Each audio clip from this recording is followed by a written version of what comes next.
Assalamualaikum teman-teman semuanya, selamat datang selamat datang kembali di M Nur Rahman 70 channel.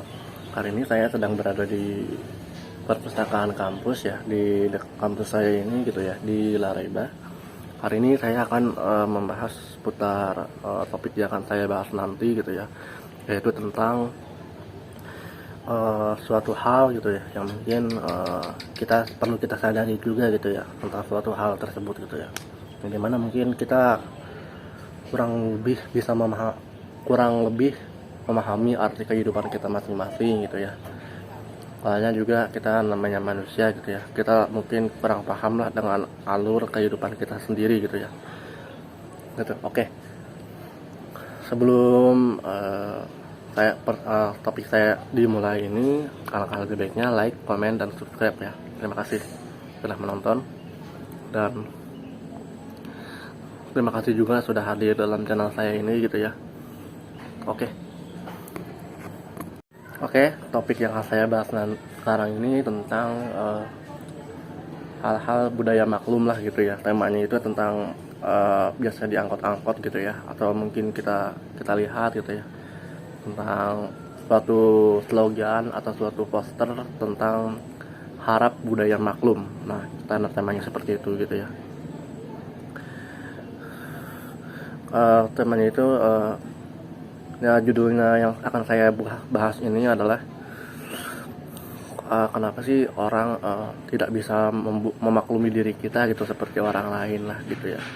Mungkin tema ini mah cukup sepele gitu ya, mungkin kita tidak tahu gitu ya cara agar membuat orang lain itu maklum itu seperti apa, atau mungkin kita harus tindakan kita ini kurang gitu ya, atau mungkin segala hal yang kita pahami tentang mereka itu kurang juga gitu ya.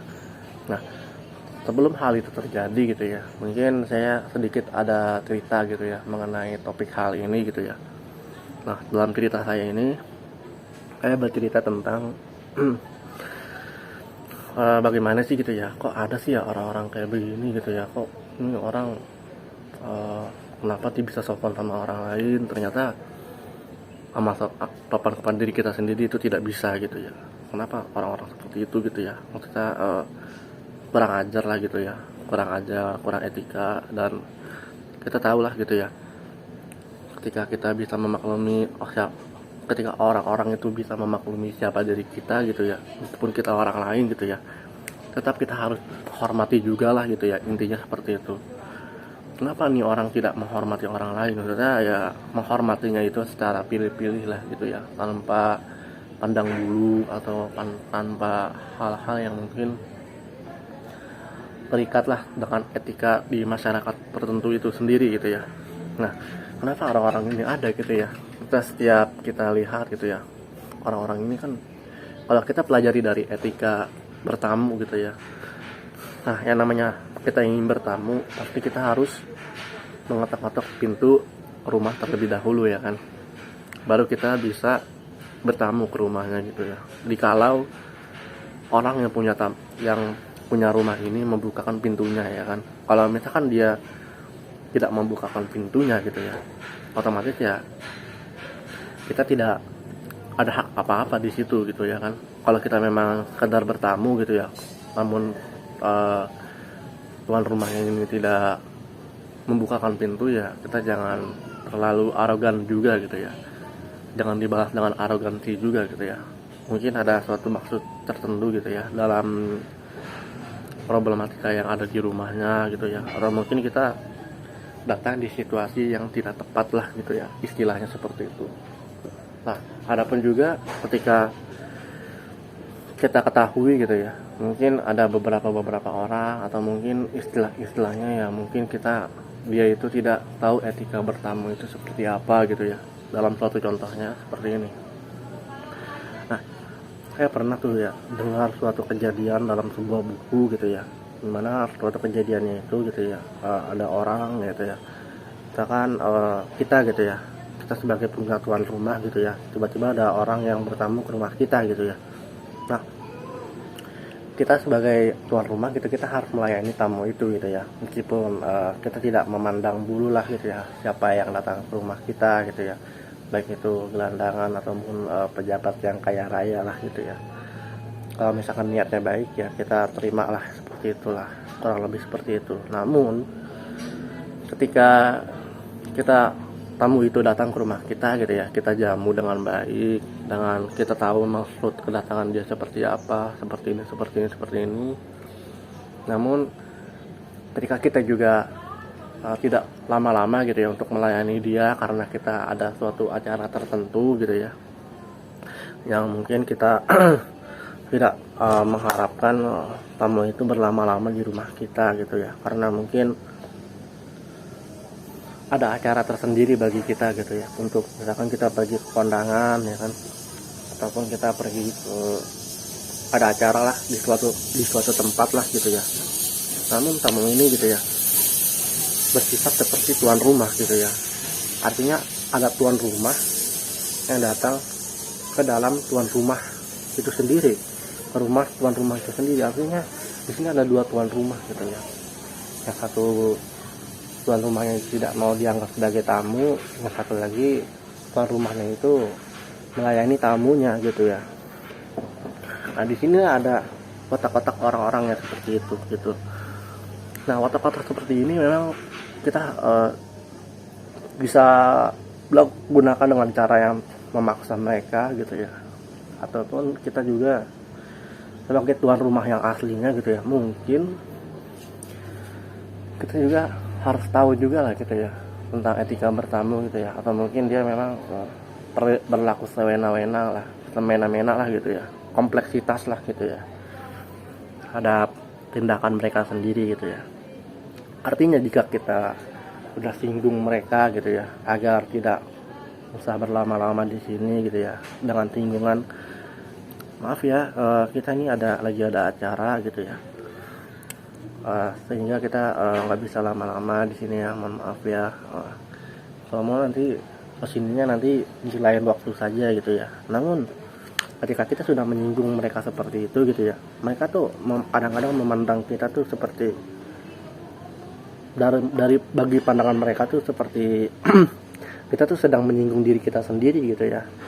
Apa sih haknya kita tamu itu menganggap, apa sih haknya gue diatur-atur seperti ini gitu ya. Padahal memang di situ tamu itu sendiri tidak punya keistimewaan gitu ya di dalam rumah itu sendiri gitu ya, karena memang perilakunya ini dia pengen dianggap istimewa lah, seperti itulah gitu ya, intinya seperti itu.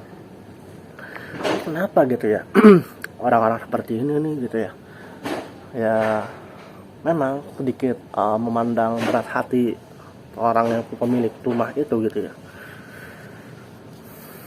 sehingga mungkin pemilik rumah itu merasa jengkel lah gitu ya, tentang pemilik rumah itu jengkel, sehingga mungkin tamu ini tidak memiliki sudah melewati batas lah gitu ya. Kalau sehingga mungkin kalau dilihat-lihat gitu ya, sambil minum teh kopi ya teman-teman ya. Jadi dalam suatu novel itu seperti itu diceritakan gitu ya, tapi saya lupa judul novelnya apa gitu ya. Mungkin saya sering-sering baca buku, cuman saya lupa judul-judulnya gitu ya, sehingga mungkin ada hal-hal menarik untuk diceritakan juga gitu ya, sehingga saya bisa membahasnya ke dalam topik ini gitu. Nah ketika orang-orang seperti itu ada gitu ya, menyinggung ya kan, atau mungkin seperti hal-hal yang sudah saya jelaskan tadi gitu ya di judul saya tadi gitu ya, ya kita itu tidak perlu yang namanya beretika kepada dia lagi kalau misalkan dia berperilaku tidak semestinya kepada kita gitu ya, tidak berperilaku semestinya kepada kita gitu ya. Kita sudah jamu baik-baik ya kan, tapi mereka membalasnya dengan perlakuan seperti itu gitu ya. Ini bukan dalam arti sebaliknya gitu ya. Mungkin kamu seperti itu disebutnya bias konfirmasi lah gitu ya, atau istilahnya dia kalau dalam bahasa gaulnya gitu ya, pura-pura goblok lah gitu ya seorang tamu gitu ya di depan tuan rumah sendiri gitu ya.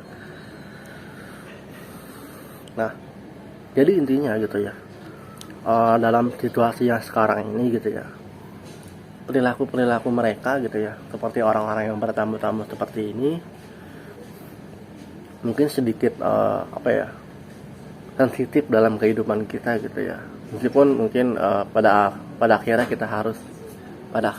kita yang salah gitu ya, pandangan kita yang salah, lalu pandangan mereka juga yang gak mau dianggap benar juga gitu ya. Jadi kita tidak tahu nih siapa yang benar siapa yang salah gitu ya. Sedangkan dalam penentuan perilaku itu sendiri kita harus mencari kebenaran gitu ya, siapa sih yang benar gitu ya, apakah tuan rumahnya atau tamu yang seperti itulah gitu ya. Sama halnya seperti dalam kehidupan kita sekarang ini gitu ya, yang dimana mungkin dalam kehidupan kita ini mungkin istilahnya itu orang itu lebih berat gitu ya dibanding diri kita sendiri gitu ya. Mereka mungkin seperti ini gitu ya.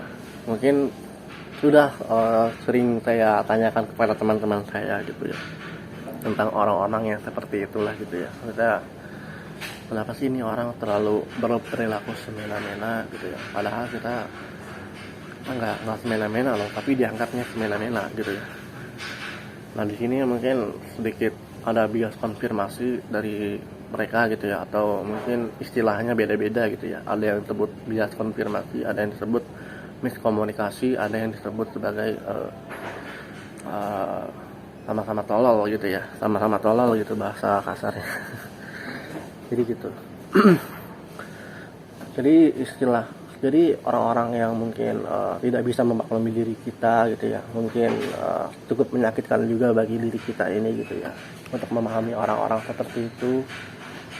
Sehingga kita juga mungkin ada orang-orang yang teman-teman saya yang beranggap beristilah seperti ini, ngapain kita lama-lama di sana gitu ya, kita buat diri kita senyaman mungkin aja gitu untuk menghadapi orang-orang seperti itu gitu ya. Jangan kita pikirkan seperti apa tindakan mereka kepada kita, tapi pikirkanlah gitu ya, apakah ini cocok untuk kenyamanan diri kita sendiri gitu ya. Jadi istilahnya seperti itu. Kalau misalkan kita merasa diri kita gak nyaman gitu ya, terus kita juga di situ kita tidak dihargai lagi, kita tidak bisa dimaklumi lagi. Kalau misalkan ujung-ujungnya jawabannya tidak gitu ya, kenapa kita harus pikirkan gitu ya. Mungkin ini adalah solusi yang bijak gitu ya, dari apa yang teman-teman saya ceritakan gitu ya. Kalau misalkan di suatu lingkungan sosial gitu ya, misalkan nih saya ceritakan saja gitu ya, di dalam suatu lingkungan sosial gitu ya, kita lingkungan pertemanan lah gitu ya. Nah lingkungan pertemanan itu misalkan dalam sebuah desa lah gitu ya, desa seperti ini gitu ya. Nah di dalam desa ini, lingkungan pertemanan itu dilindungi oleh masyarakat situ juga gitu ya. Yang masyarakatnya itu mungkin lebih luas gitu ya dibanding lingkungan pertemanan itu gitu ya. Karena kalau kita pikirkan kembali gitu ya dalam ilmu sosial gitu ya, kalau kita dalam lingkungan masyarakat yang sangat luas gitu ya, kita tidak bisa mengaturnya gitu ya, kecuali memang ada RT yang mengkoordinasi hal itu gitu ya, lewat koordinasi. Tapi kalau lingkungan pertemanan gitu ya, pertemanan itu sangat sempit gitu ya. Tapi kalau misalkan ya, kalau yang andai kata gitu ya, lingkungan pertemanan itu dilindungi oleh di dalam lingkungan masyarakat itu juga gitu ya, meskipun kita orang luar gitu ya, yang datang ke lingkungan masyarakat dan lingkungan pertemanan yang dilindungi oleh masyarakat. Oke, saya lanjutkan lagi. Jikalau kita memasuki suatu ranah lingkungan gitu ya, dimana ranah lingkungan itu lingkungan pertemanan lah gitu ya, dilindungi oleh lingkungan masyarakat itu juga gitu ya. Sehingga ketika kita masuk ke lingkungan itu gitu ya, kita mungkin juga masuk ke masyarakat itu juga gitu ya, yang artinya kita mendapatkan keduanya lah gitu ya. Kalau kita hanya bermasalah di suatu lingkungan itu sendiri gitu ya, pasti lingkungan pertemanan itu membawa masyarakat situ juga gitu ya, karena keduanya ini saling mewakili gitu ya. Karena kan mereka berusaha sama-sama saling melindungi lah gitu ya dalam lingkungan itu sendiri gitu. Nah, apa yang harus kita lakukan gitu jika kedua lingkungan ini saling melindungi gitu ya, lingkungan pertemanan itu dilindungi oleh masyarakat itu gitu ya. Nah, lingkungan masyarakat itu melindungi lingkungan pertemanan itu gitu. Nah, kita sebagai orang luar gitu ya, kita yang datang ke suatu tempat tersebut gitu ya, ya kita mungkin harus sepantasnya bersikap seperti tamu lah gitu ya, yang pamit gitu ya. Ketika kita datang, kita hanya bertamu, mengobrol karena hanya kepentingan kita gitu ya. Lalu ketika kita pamit, kita juga sudah tidak ada hal lagi yang dipikirkan di situ gitu ya. Ternyata etik prinsip bertamu lah gitu. Nah, mungkin kurang lebih seperti itu sih. Jadi inti kesimpulannya itu adalah jikalau kita ada orang-orang yang tidak bisa memaklumi kita seperti orang lain gitu ya, maka kita juga harus punya sadar diri lah gitu ya. Kita ngapain sih kita berpikir terhadap orang-orang yang tidak karuan seperti itu gitu ya. Kita tidak karuan itu yang tidak menganggap kita sama-sama waras juga lah gitu ya. Sehingga mungkin kita ini orang nggak menganggap kita waras, sama-sama waras lah, ini mau diapain sih gitu. Gitu.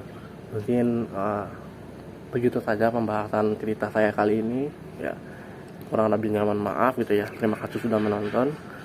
Nah, ikuti juga, jangan lupa nyalakan lonceng notifikasi untuk melihat perkembangan dari apa yang saya bahas nanti. Terima kasih semuanya. Assalamualaikum warahmatullahi wabarakatuh.